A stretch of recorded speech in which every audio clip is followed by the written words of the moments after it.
It always starts with someone the world doesn't notice. He was there every night, pushing his rusted cart through hallways that gleamed with sterile precision. The linoleum floors at Halcyon Research Institute bore the weight of brilliant minds by day, and the quiet shuffle of his boots by night. His name was Harold Finch, though hardly anyone ever used it.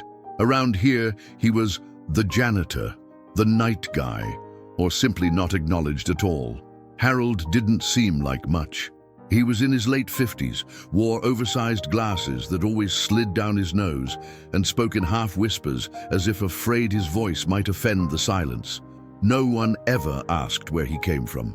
No one asked why he never missed a single shift in over 20 years. He moved like clockwork, dusting computer terminals, emptying trash bins, wiping down chalkboards filled with complex mathematical symbols that looked like alien script to most, but not to Harold. That was the first secret. What nobody knew, what no one even bothered to consider, was that Harold didn't just clean around the equations. He read them. He understood them. In fact, he often corrected them in his mind. Sometimes he would stare at a half-finished formula and smile faintly, the way someone smiles at an old friend they haven't seen in years. He never dared touch the boards. That would have broken the unwritten rule. He wasn't supposed to be there to think, just to clean. Halcyon wasn't just any research facility. It was a fortress of innovation nestled inside a concrete compound with retinal scanners and biometric locks. Inside those walls, classified work on renewable energy, quantum physics, and even theoretical time dilation was conducted under the protection of government contracts. It was the kind of place where secrets didn't just hide, they were engineered. And yet, one of the biggest secrets walked among them every night, pushing a mop bucket, invisible to the very people searching for genius. Harold kept to himself, but he had routines. Before every shift, he would sit alone in the break room with a worn-out paperback copy of Surely You're Joking, Mr. Feynman by Richard Feynman. The book was held together with tape, margins scribbled with notes in impossibly small handwriting. No one ever noticed that the man they ignored was having silent conversations with one of the greatest physicists of the 20th century. To pass the time, Harold played mental games. He memorized equations he saw on whiteboards and tried to solve them while sweeping. He once recalculated a flawed design in a wastebasket schematic without writing anything down. It wasn't arrogance, it was instinct. Like a musician hearing a wrong note, Harold couldn't unsee mathematical errors. They echoed in his head like static until he solved them. Still, he never told anyone. Why would he? To the people around him, he was a shadow, a blur in their periphery. And Harold had learned that it was often safer to stay invisible. But then, something changed. It started with a locked door. It had always been locked, an old storage room at the end of sub-level 3. The keypad was broken, and no one had accessed it in years. The lights in that hallway flickered at odd intervals, casting ghostly shapes against the walls. Most employees avoided it altogether. Harold didn't. On a rainy Thursday night, while changing a ceiling tile nearby, he noticed the door was slightly ajar. Curious, he peeked inside. Dust swirled in the air like ancient spirits. The room smelled of metal and mildew. Stacked against the walls were forgotten filing cabinets and rusted lab equipment. But in the corner, beneath a yellowing tarp, sat a box marked simply, Project Indra, terminated. It called to him, not in a supernatural sense, but in the way only knowledge does. Something buried, something forbidden. Harold hesitated. For the first time in decades, his hand trembled. He looked over his shoulder, stepped inside, and pulled off the tarp. What he found inside that box would unravel everything. Every night, every lie, every law of physics that modern science thought it had locked down. But for now, Harold just stood there, blinking in disbelief, clutching a leather-bound notebook that wasn't supposed to exist. The man everyone walked past was about to walk into history. Harold stared at the notebook in his trembling hands. It was worn, but intact, bound in black leather, the edges frayed as if it had survived more than one close call with fire or flood. A thin layer of dust covered its surface, undisturbed for who knows how many years. There was no label, no signature, just a small embossed symbol in the corner. A triangle inside a circle, with a line cutting clean through the middle. He didn't recognize it, but something about the shape felt intentional. He set the notebook down carefully on a nearby workbench and opened it. The first page wasn't filled with equations. It was filled with warnings. Handwritten, frantic, almost paranoid. If you're reading this, they missed something, or you are one of them. Either way, this should not exist. Destroy after reading or disappear. Project Indra must never be completed. Harold swallowed hard. His instincts told him to close the book and walk away. But instincts built on fear are different from those born from purpose, and Harold's mind had been hungry for this kind of purpose for decades. He turned the page. There they were, diagrams, equations, the kind of math that didn't belong in any known field of study. It was a fusion of quantum mechanics, electromagnetic field theory, and something else. Something Harold couldn't name. Not yet. Some formulas referenced energy signatures that exceeded the Planck limit. Others mapped waveforms that appeared to oscillate between timelines. Page after page was a war between genius and madness. He flipped toward the middle. A phrase was underlined 3 times in deep red ink. The 0-point bridge can be stabilized under one condition: no observer. Harold froze. He knew enough to understand how insane that sounded, and how dangerous it could be if it made any kind of sense. In quantum theory, the observer effect suggests that the act of observation alters the behavior of particles. But this was suggesting something else entirely. That reality itself could be manipulated, not just predicted, by removing consciousness from the equation. And then came the most chilling part. A set of equations written backward, as if to deter casual readers. Harold grabbed a mirror from the rusted cabinet and held it up. The formula unscrambled itself. It wasn't just a theoretical design. It was a blueprint for a device, a machine capable of folding space, not in theory, but in application. Something that could change the physical location of an object without movement, or alter its position in time. Time travel? No. Something stranger. Timeline displacement.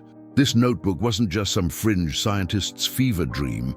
It was the lost work of someone who had almost succeeded.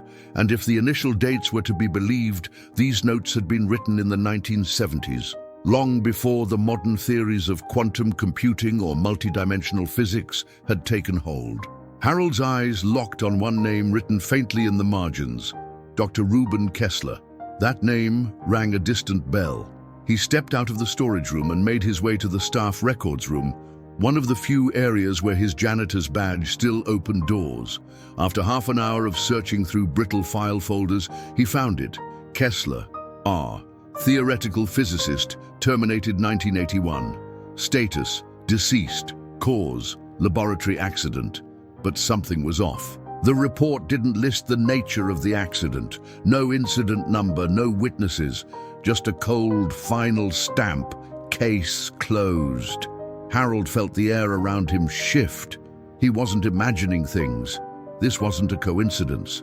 Someone had tried very hard to bury this man's work, but they missed one piece, this notebook. And now Harold had it. He returned to the storage room and tucked it carefully beneath his shirt. He couldn't risk being seen with it. Not yet. Not until he understood more.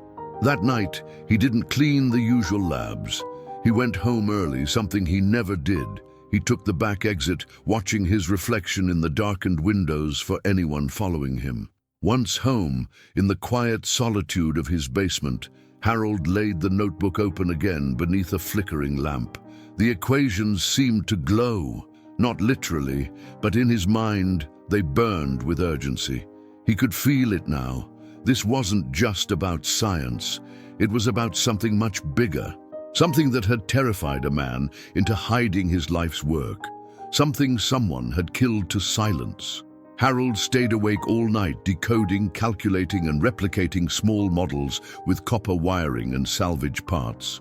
By dawn, he had built a crude prototype of what appeared to be the initial stage of the bridge. When he tested it, just for a second, his analog clock on the table stuttered, not just slowed, jumped. 3 seconds forward. He blinked. The machine sparked and died. But Harold didn't panic. He smiled. For the first time in decades, he felt seen by the universe itself. This was no longer about what he had found. It was about what he was about to do with it. Harold had barely slept in 3 days. Every night, after returning from work, he would descend into his cluttered basement like a man possessed. The air was thick with solder fumes and the soft, erratic hum of makeshift coils. The notebook remained open at all times, pages pinned to corkboards or taped along the wall like fragments of an ancient manuscript. Equations danced before him, not in ink, but in meaning. He didn't just read them anymore. He felt them, as if they were part of some invisible rhythm he'd been unknowingly humming his whole life.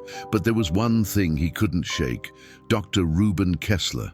Who was this man who had designed such elegant madness, and why had he disappeared so completely?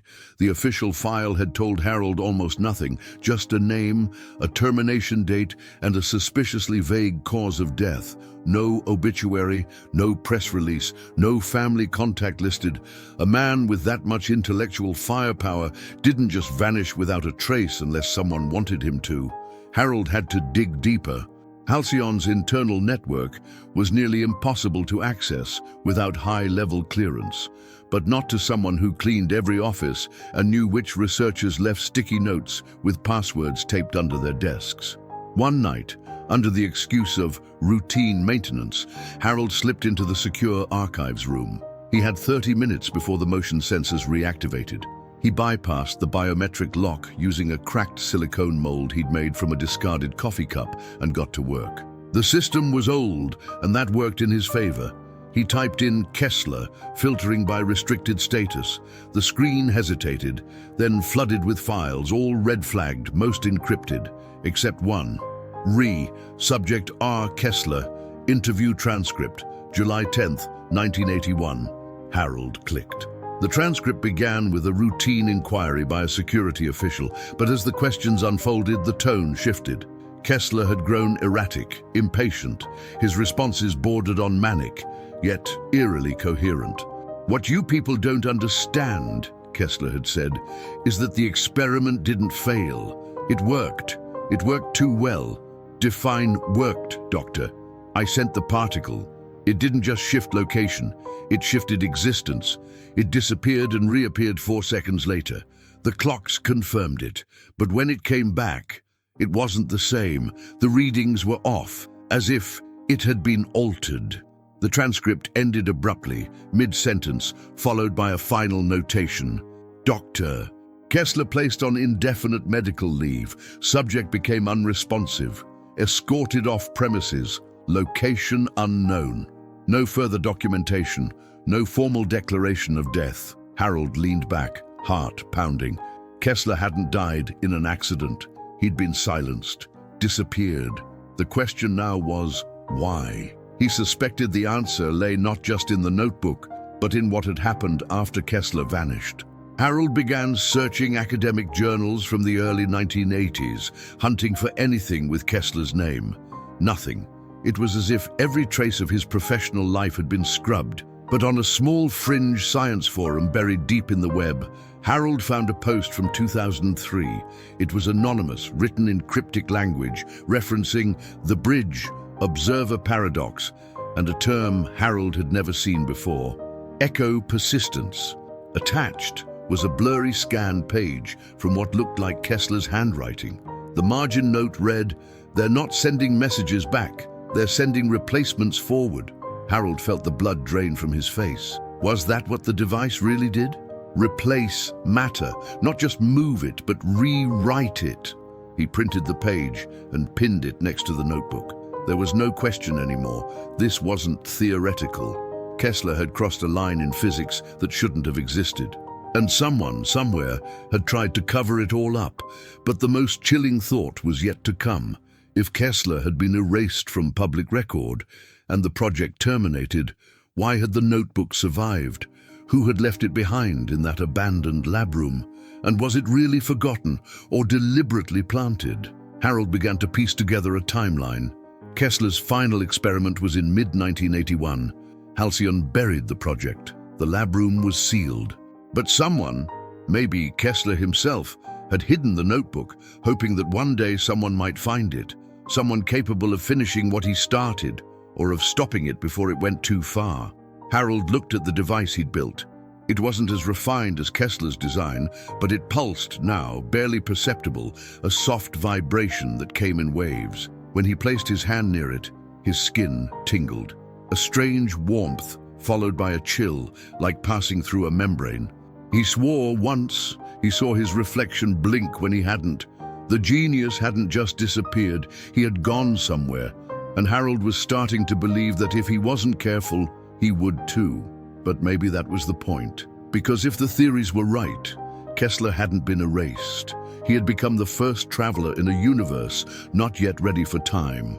It was supposed to be a routine Monday morning briefing, just another closed-door session between the leading scientists at Halcyon Research Institute. The conference room was sterile, sleek, and cold, with no windows and a table long enough to seat 12 minds that shaped national defense contracts and theoretical energy applications. Most of them were still nursing half-finished coffees and yawning as they loaded their tablets. No one expected history to walk through the door that day, especially not wearing a janitor's uniform.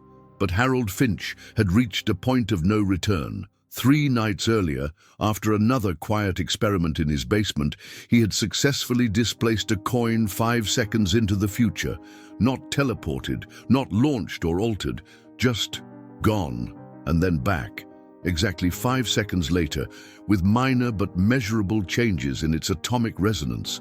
He had documented it all: video footage, sensor readings, even temporal drift patterns. He'd done something not even Kessler had fully completed, and now he had a choice: keep the secret buried with him forever, or risk everything to tell the truth. He chose truth. As he stood outside the conference room door, his hand hovered for a moment.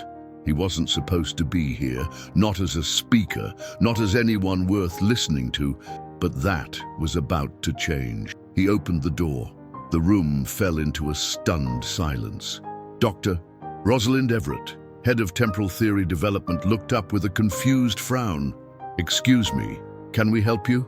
Harold stepped inside, closing the door behind him. His voice was calm, but every muscle in his body trembled. "I know I don't belong in here," he said, "but I think I have something you'll want to see."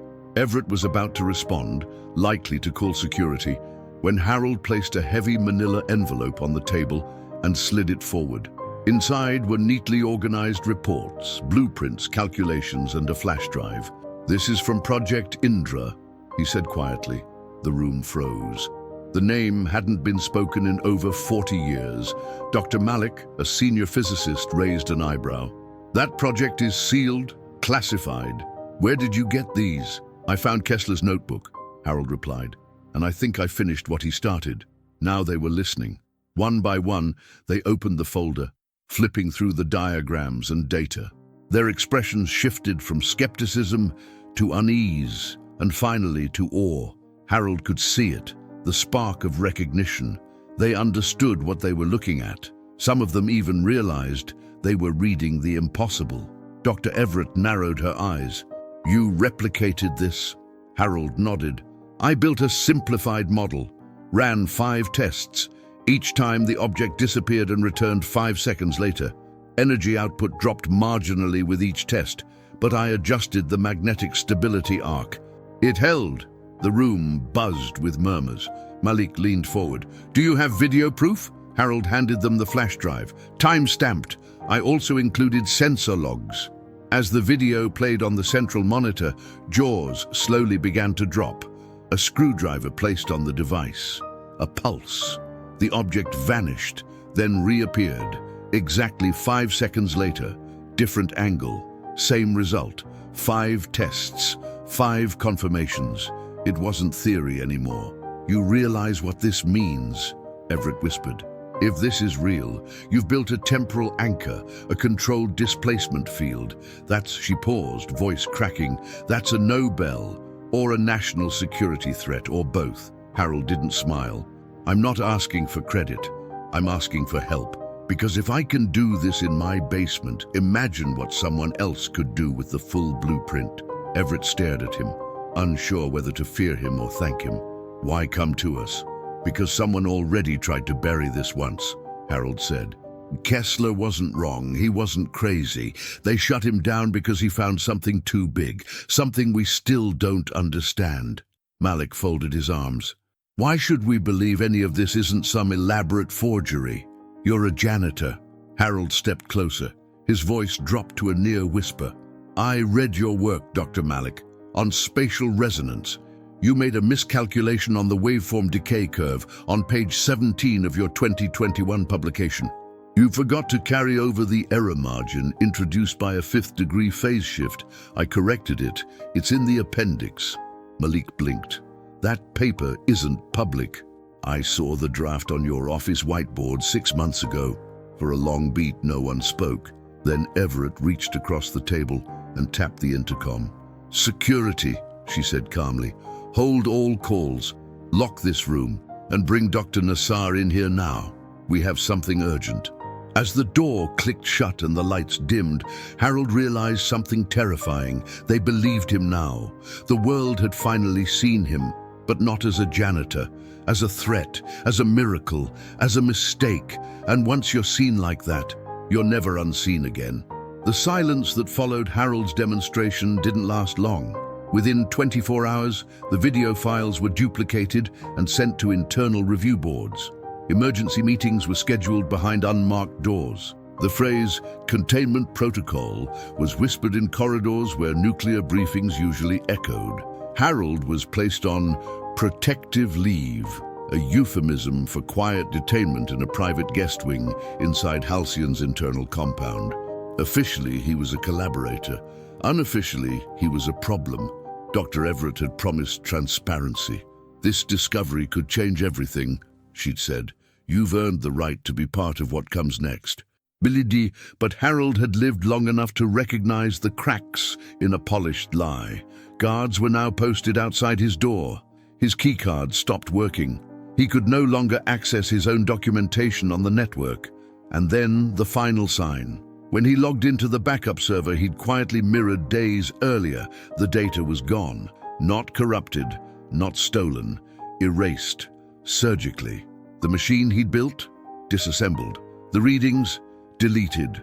Even the printed reports had vanished from his basement workshop, which he discovered when he was granted a brief, supervised visit to his home. Someone was rewriting reality again, but this time not with equations, with power. The cover-up had begun. At first, he thought it might just be corporate greed or government paranoia, an attempt to claim exclusive rights to the discovery. But then came the news article. A tiny notice buried on page 6 of a local science digest. Former janitor's time travel claims debunked. No author, no quotes, no interview. The very story he had kept hidden for so long had been flipped against him. Then came the security footage, or rather, its absence. Halcyon had surveillance on every hallway, every lab, every entry point. But now, somehow, there was no record of Harold ever entering the conference room that morning. No footage of him presenting. No visual logs of the prototype's test. To the world, Harold had never stepped forward. He had never revealed anything. And to Halcyon, that was exactly how they wanted it. It became clear to Harold, this wasn't a new cover-up. It was the continuation of one. The same machine that had crushed Kessler's legacy was now reaching for him. They had done it before. They would do it again. And this time, they were smarter, faster, more sophisticated. Still, they underestimated him. Harold hadn't just read Kessler's notes. He had memorized them. He had copied the formulas by hand and hidden fragments across 5 different storage units in 3 states. But more importantly, he had one backup no one knew about. A fail-safe journal, handwritten in code, disguised as a cleaning logbook he carried during every shift. Inside were reconstructed schematics, observational anomalies, and notes about every person involved in the internal suppression effort. That journal had survived the purge. They hadn't thought to look inside a mop bucket. He decided it was time to stop playing defense. Late one night, while resting in the guest suite, Harold faked a medical emergency, a staged collapse. The attending physician, caught off guard and untrained in deception, radioed for a team. During the chaos, Harold slipped through a utility panel in the bathroom, one he had measured weeks before when pretending to clean the vents. He moved silently through the crawl spaces, emerging in a maintenance shaft 3 floors down. Freedom didn't taste like a sunrise.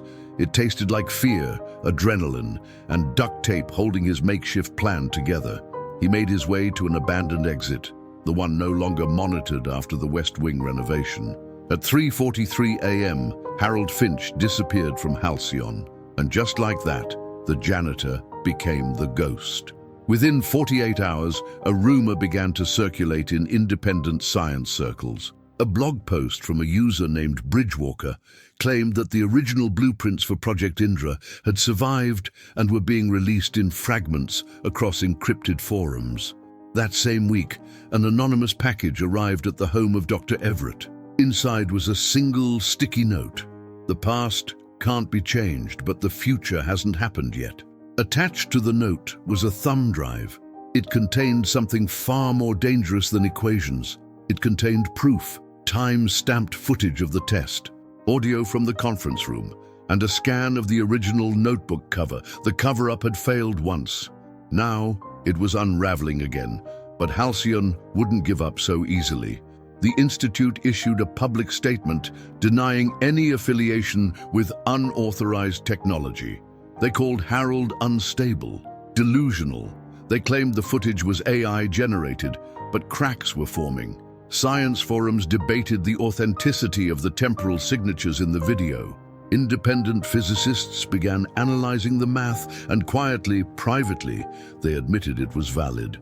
Kessler had been right, and so was Harold. Now the world faced a new question. If time could be rewritten, who gets the pen? The world didn't change all at once. It never does. When Harold disappeared from Halcyon, he wasn't on the front page of any newspaper.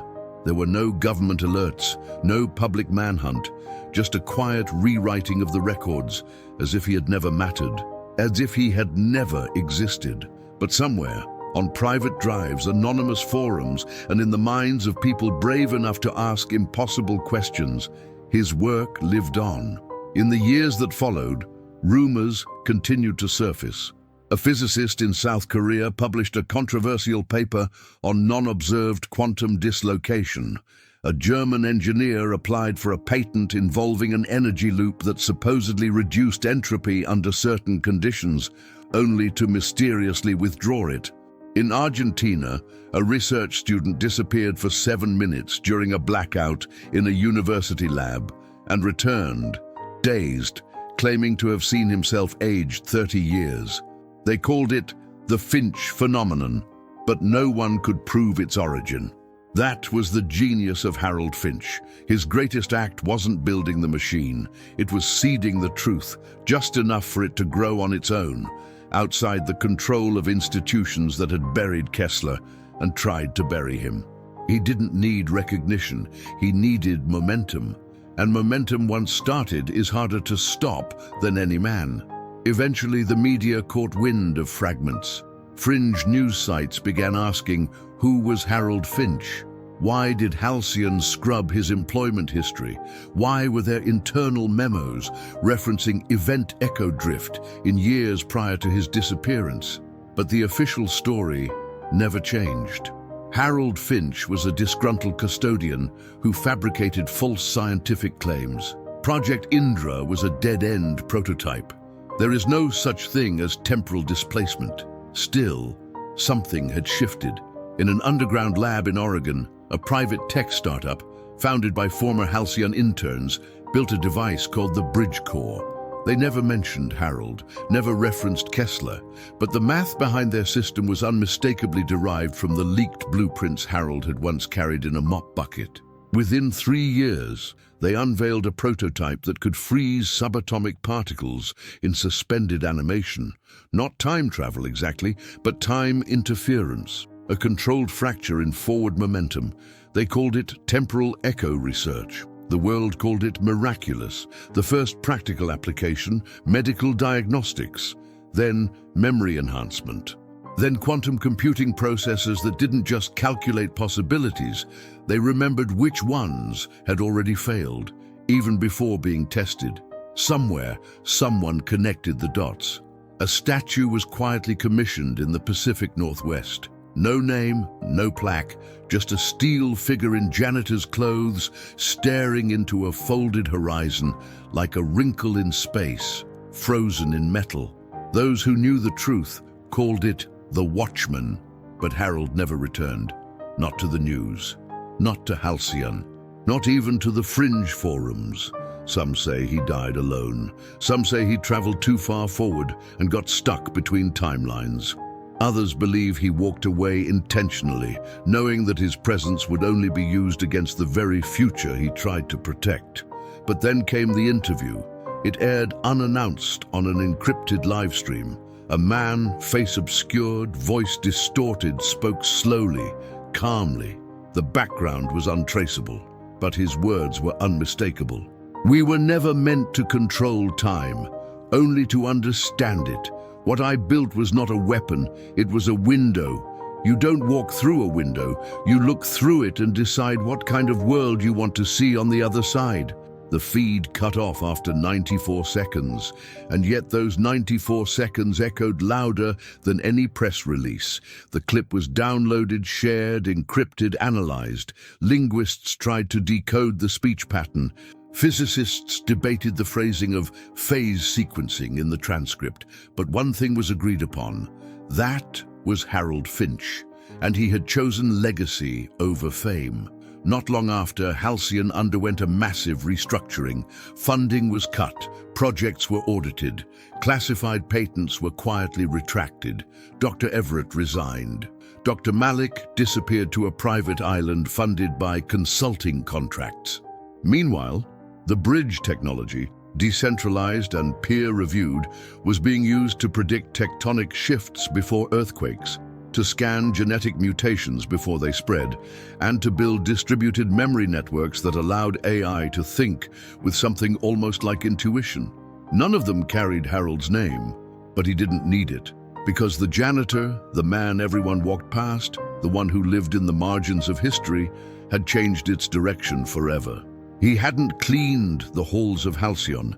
He had cleared the path to the future. If this story made you question everything, imagine what else is hiding in plain sight. Subscribe, like, and hit the bell so you never miss another tale that challenges what we think we know. Drop a comment below. What would you have done in Harold's place? Your voice keeps these hidden stories alive.